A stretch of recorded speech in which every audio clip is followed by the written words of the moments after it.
see that they add LMI. You can calculate how much LMI you have to pay using their mortgage calculator. So, but you only have to pay LMI if your deposit is less than 20% of the value of the property. So it adds it on.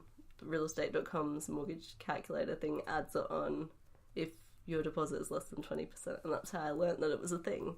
So it's a one-off payment to protect the lender against an instance where you fail to make your home loan repayments. So yeah, like I said, you only have to pay it if your deposit is less than 20% of the property value.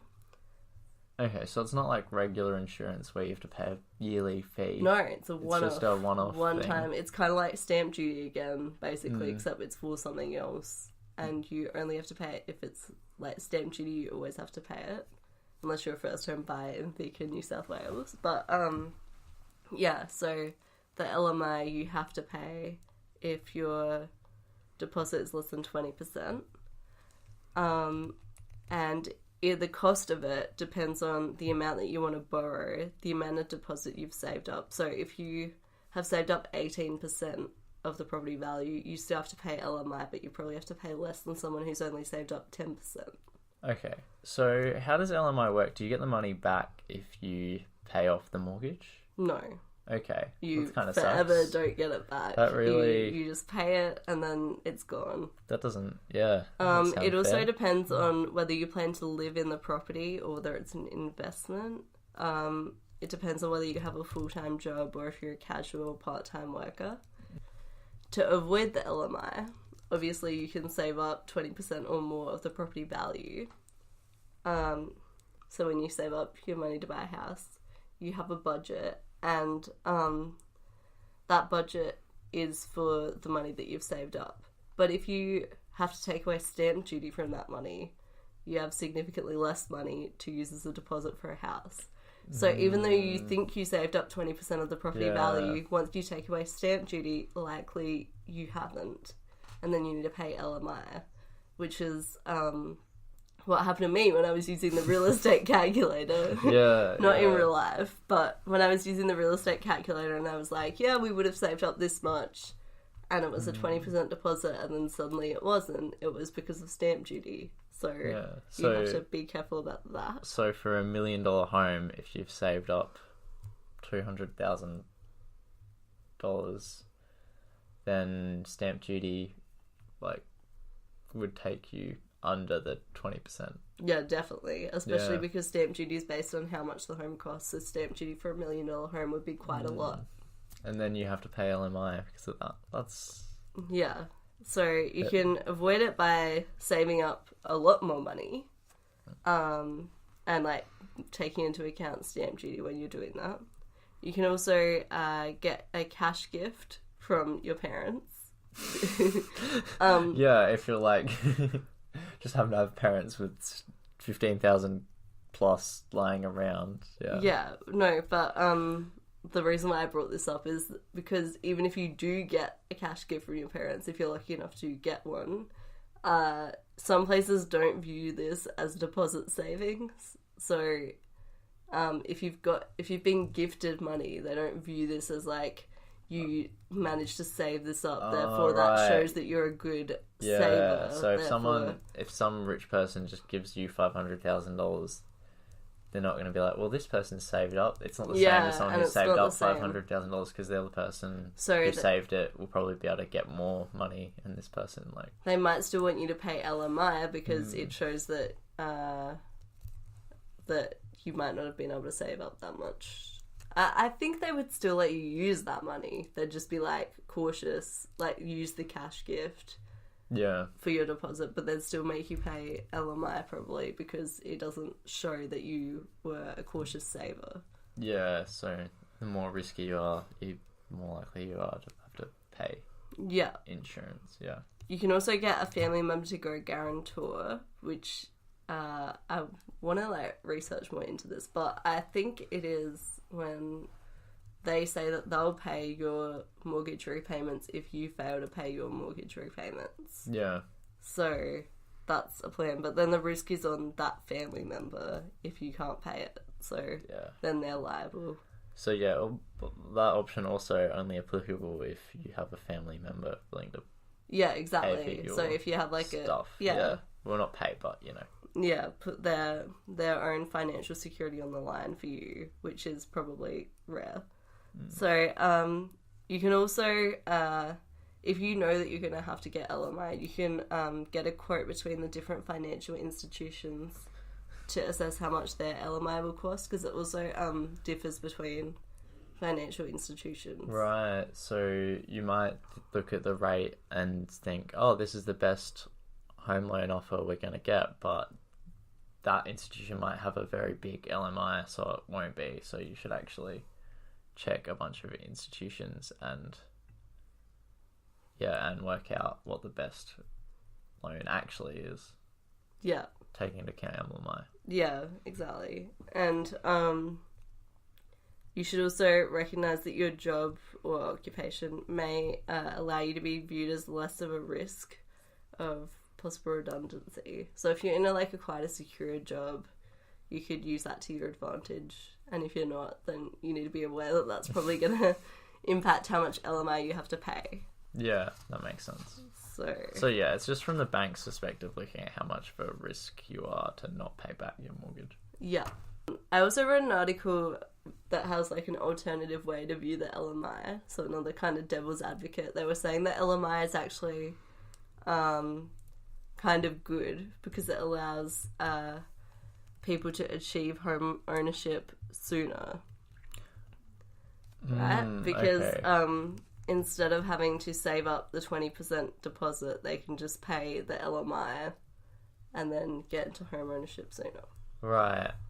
So it allows for that to happen. Even though you have to pay extra, if LMI wasn't a thing, then you wouldn't even be able to look at buying a house because you wouldn't have enough money. That's their argument. So they're saying that no bank would ever give anyone a loan if they didn't have at least 20% of the deposit. Without the LMI. Yeah. Okay. So that's another way to view it.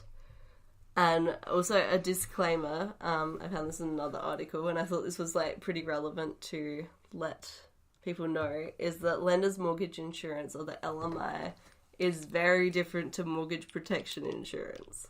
So even though you've paid LMI, this might sound obvious, but they sound so similar, it would be very easy to be oh, I paid LMI, so that's my mortgage protection insurance. But it's not. So mortgage protection insurance is an amount that you pay regularly, I think, to protect you against a case where you can't pay your mortgage, and then the insurance will pay it for you. So in cases where you have sickness or death, unemployment, all those things, it pays your mortgage. Okay, so that's more like regular insurance. Yeah, so that protects you, and the LMI protects them. Yeah. Which is the financial institution that lends the money to you. Yeah. So. But the LMI wouldn't protect them that much because it's a one-off payment. And also, say you pay 10% of it, the LMI is not going to be it couldn't be take you up to it could be another 10% of the loan. So no, it doesn't really protect them that much. It just sort of shows that it basically also tells you that you're starting off on the back foot kind of thing. You didn't have a 20% deposit, therefore you have to pay this thing. And I guess it kind of makes you aware that you didn't start off, you didn't have the full amount, so now you, I don't know, it raises awareness to the concept that you're lucky to be given this loan because you don't have a 20% deposit. And so hopefully, I guess, by doing the LMI, they're hoping that you'll just recognise that. I don't know. It's a bit if the bank just went, hey, you haven't saved up that much, so we're going to tax you. It's kind of like that. But obviously they're not a government, so it's not a real tax, but it's similar to that. Similar to that concept, yeah. So for the next part of the podcast, we're going to move on to real estate current affairs, which...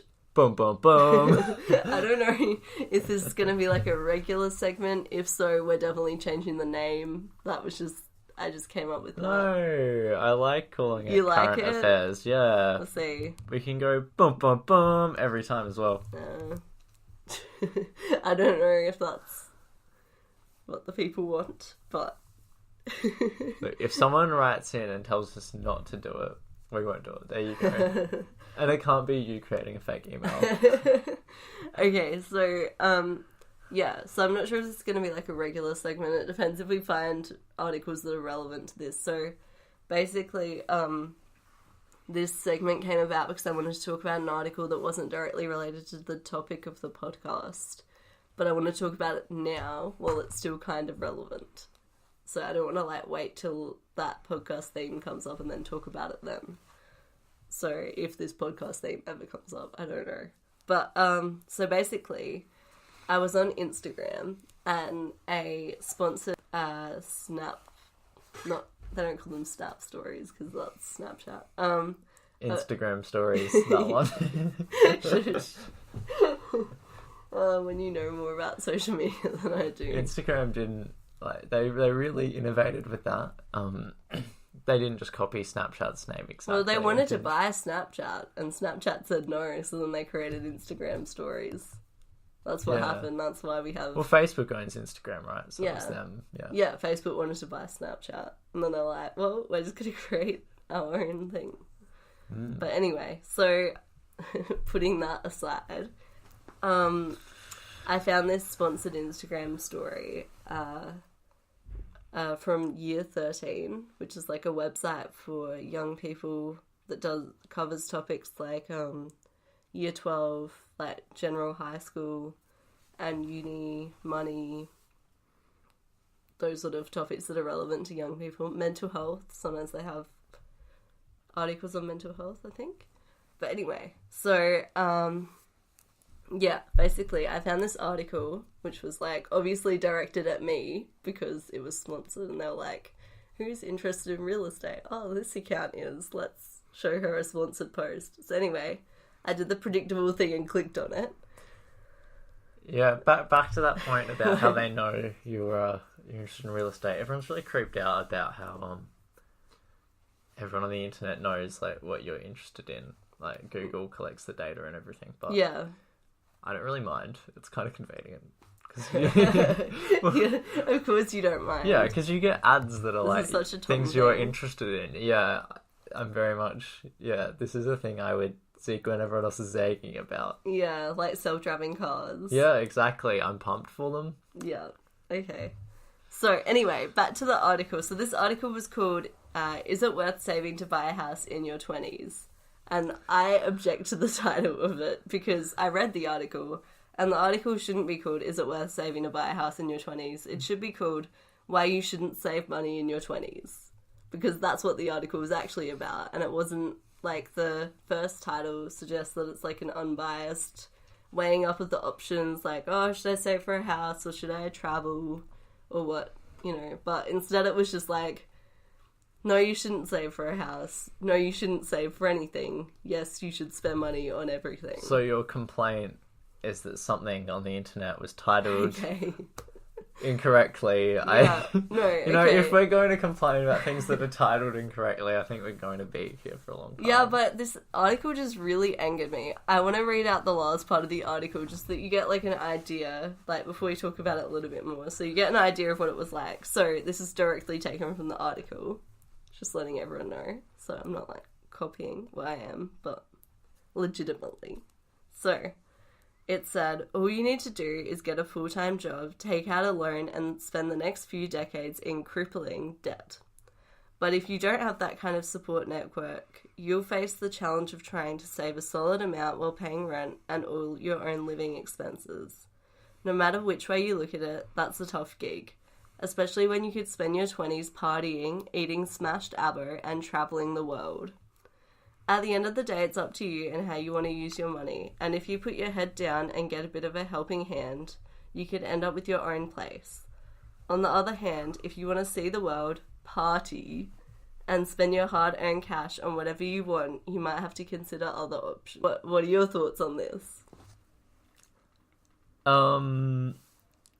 Obviously disagree, given what our podcast is about. Well, yeah, our podcast is about us trying to have a life while still saving for a house, right? We might be biased, but Yeah, I think it definitely jumps to the assumption that you should spend all